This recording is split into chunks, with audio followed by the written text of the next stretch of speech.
Dr. William Parker, CEO of Parker Maritime Technologies, retired officer as well in the U.S. Navy, joins me now. A lot, Bill, my friend, underway today in Turkey.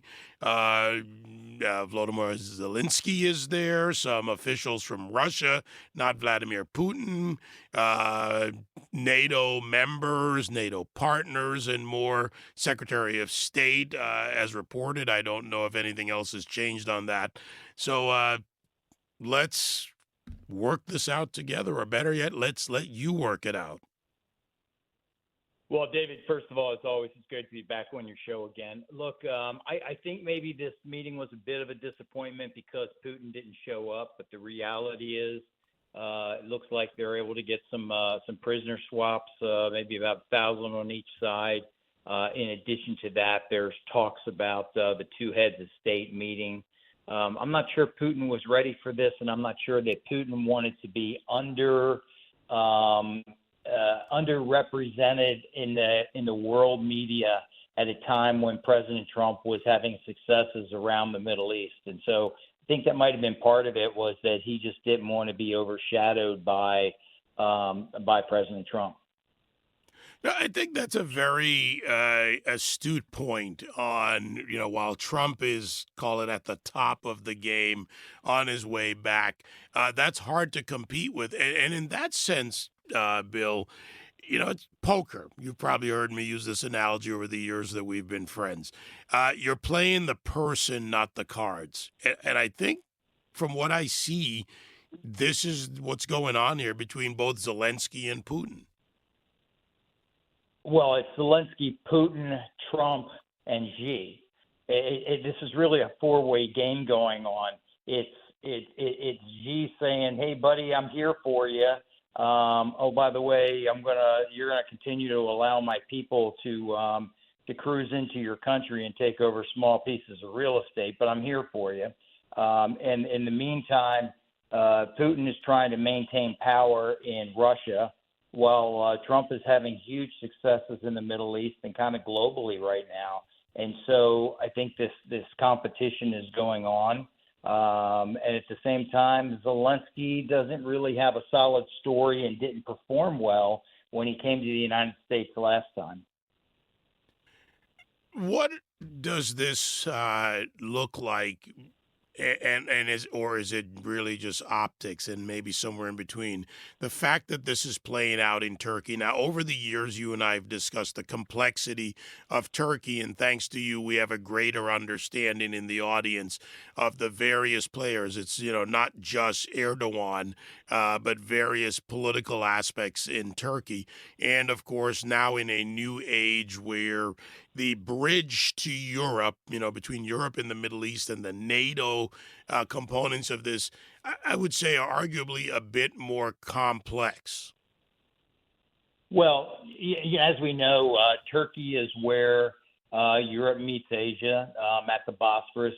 Turkey is where you have the second largest military to the United States in NATO, Turkey, with a guy who is Muslim, but is very pro-West. Was one of the first people, one of the first countries to put drones, etc., into Ukraine in support of Ukraine as that war started several years ago. Erdogan is pretty well respected as a player in that region, and remember, he's looking around the border here. He's in a tough area with Iran, with Syria, with Russia himself, and he's been dealing with it for a long time. So he knows how to deal with friends and allies, and he's pretty good at it. It was a smart move on the part of Turkey to become a major player in this, and potentially to be the country where the negotiation between Russia and Ukraine is resolved. So historically, that would be a big win for Turkey, for sure. I think it was interesting when Putin decided not to attend. Certainly wise on the part of our president not to show up, because if Putin's not going to show up, no reason for him to. I think had Putin showed up, you might have seen Trump show up, if not just for a short period of time. But that obviously didn't happen. What's the state of the relationship between Vladimir Putin and Erdogan at this time? It's been complicated, certainly complex in the past. Well, you have to look back at a story that happened a few years back when the Russian ambassador to Turkey is standing on stage while being videoed by multiple news sources, and a security guard under Erdogan turns around and kills the Russian ambassador in front of the world. And the first call that Erdogan gets after that is from Putin and says, "Hey, we're still friends. Everything's okay here. Bad people do bad things, but that doesn't mean our countries need to be in conflict here." That was a very smart move on the part of Putin. On the part of Erdogan, at the same time, this is when he was dealing with the S-400 issue between the United States, Russia, and Turkey, where he wanted different weapon systems from the United States. And in fact, we weren't prepared to give them to him at that time. And so he was like, well, then I need to plug into the S-400 system, which would have been a problem for NATO writ large. I bring this up as an example because it is a very complex situation where Erdogan has been able to walk that thin line. He's been able to shut down arms, et cetera, going up into the Black Sea in support of Ukraine. He's been able to provide arms and drones, et cetera, to the Ukrainians as they defend themselves against the Russians, but at the same time has been able to maintain some sort of civil relationship with his very big neighbor there, the Russians. And so it is very complex, and he's walked a very tight, but quite frankly, a quite impressive line between being a senior member of NATO, but also being a neighbor of Russia.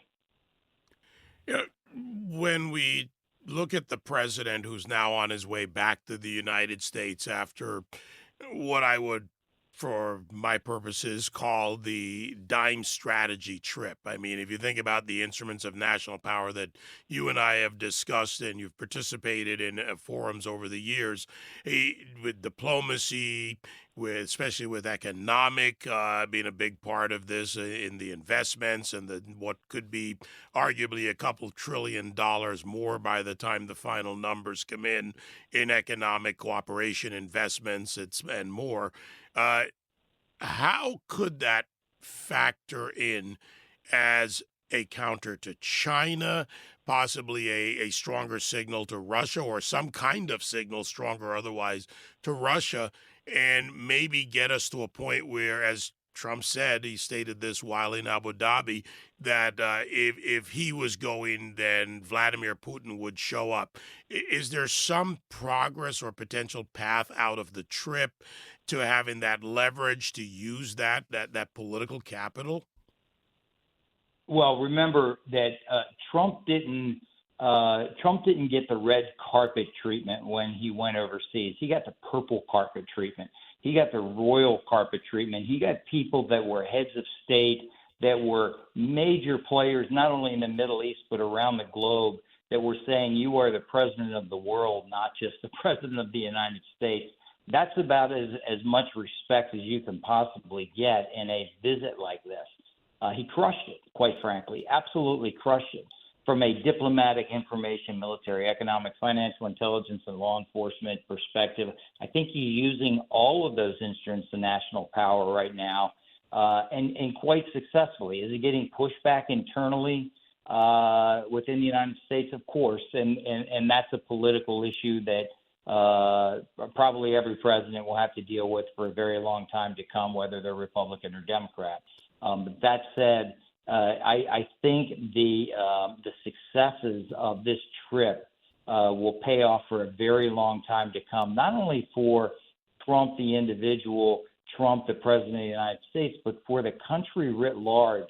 When you're talking about trillion-dollar investments into the United States, when you're talking about long-time relationships on issues that are as important as AI, this is a big deal, and I think this was an exceptionally successful trip for President Trump. And quite frankly, the only one who can really mess up this trip right now is Trump himself.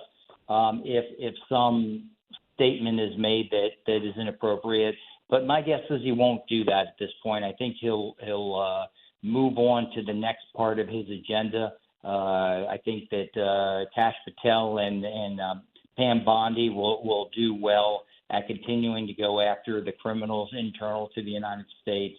Tom Homan will continue to go after the immigration issues which need to be dealt with. I think you've got a potentially extremely successful next few years here of this administration. My guest, Dr. Bill Parker, CEO of Parker Maritime Technologies. Bill, I'm thinking of Russia and Ukraine for a moment as you talk about some of the internals.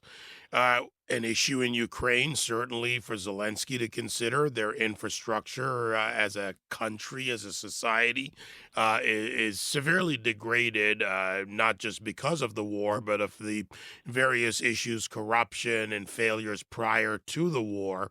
Putin has his own challenges internally. Is there anything in that? And and again, are we fighting egos over reality in some ways with Zelensky and Putin that prohibits either one of them from coming to the table? I don't think that we are prohibiting either one of them to come to the table. I think both of them want a win that's probably a little unreasonable.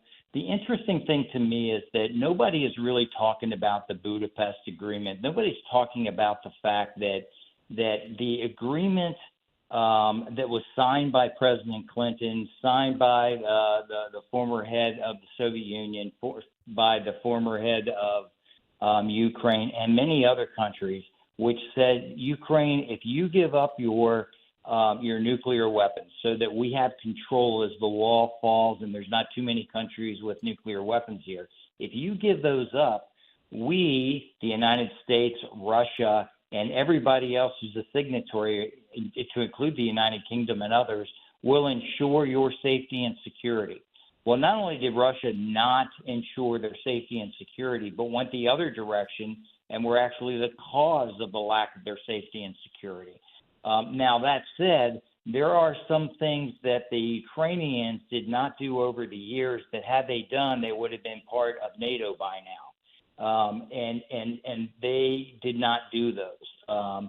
So there's a kind of a balance here. Nobody is completely blameless, but there was an agreement that we would ensure the safety and security of Ukraine, not as an ally, but as a signatory to this particular agreement. And remember, this agreement was not only signed by Clinton, but the person who was the lead and the ambassador at the time that set this up for the Budapest Agreement was Tony Blinken's father. And so it's very interesting how this all has played out and played out as Russia warned us very clearly of what they were doing. So as soon as Biden came into office, Putin started moving troops towards the border, started moving them closer to the border, started moving his Air Force up closer to the border. He was giving lots of warnings and yet was not warned by NATO or the United States that don't you even think about crossing into Ukraine. And the world should have been talking about the agreement that Russia signed and was that signatory, and that had never really come up in the major press. You and I talked about it once or twice on your show, but big picture, it was not discussed on a regular basis of what a disaster this is, that we are not supporting the very agreement that we signed and that Russia signed. Lots more will come out of this. Who knows where it goes from here? This was brought up last night in a conversation with some former officials, and My question, and I asked the question last night, Bill, but I'll throw it at you for an exit question and maybe not even a full answer. But is there any potential that or possibility that in the coming, I don't know, is it 3 years, 5 years, whatever? I don't know if you can define a period that Ukraine could join the EU. Is it even possible? I mean, I think it is possible. I think it's possible they could do that. And here's one for you. I think it's not impossible that Russia could end up becoming a close friend, if not ally, to the United States. Remember, they were a major ally to us during World War II. Remember that, like the United States, they're predominantly Christian. Like the United States, neither one of us have had a very good time in Afghanistan. Like the United States, we both have issues with China and incursion, whether it's cyber incursion, IP incursion, or incursion of real estate, whether it's buying up real estate around our bases here in the United States, or it's just incurring into property in Russia itself. And so we have more in common than we do not in common. And so there is a possibility in the future that could happen too. As far as Ukraine, I think that you will see some kind of deal made. I don't think either side will be necessarily happy about it, but part of that will probably be some sort of DMZ. Some of that has to be some sort of payback, like the mineral agreements that have been signed now. Those kinds of things will play out. I think the big one will be Crimea. Crimea has been twice fought for by the Russians, and they consider that a very important part of the former Soviet Union. And I don't think that's an area that they want to give back. But the Russians were smart about the way they approached Crimea, because what they did was they moved a whole lot of population in there that were Russians and pro-Russian. And then when they moved into Russia, it was not really a major invasion, not seen that way by the locals, because so many of them were pro-Russian anyway. But that was very different than the way, and that was under Obama, than the way the Ukrainian incursion happened with Biden as president. So very different world there. But I do believe that will be a sticking point, as well as potentially some of the nuclear facilities, and I'm talking nuclear power facilities now, that are throughout the Ukraine. You know, I wish we had more time. I really, because you just sparked a whole other conversation. And my question kind of goes to something Donald Trump said, talking about our internal issues. We didn't need a new laws. We needed a new president.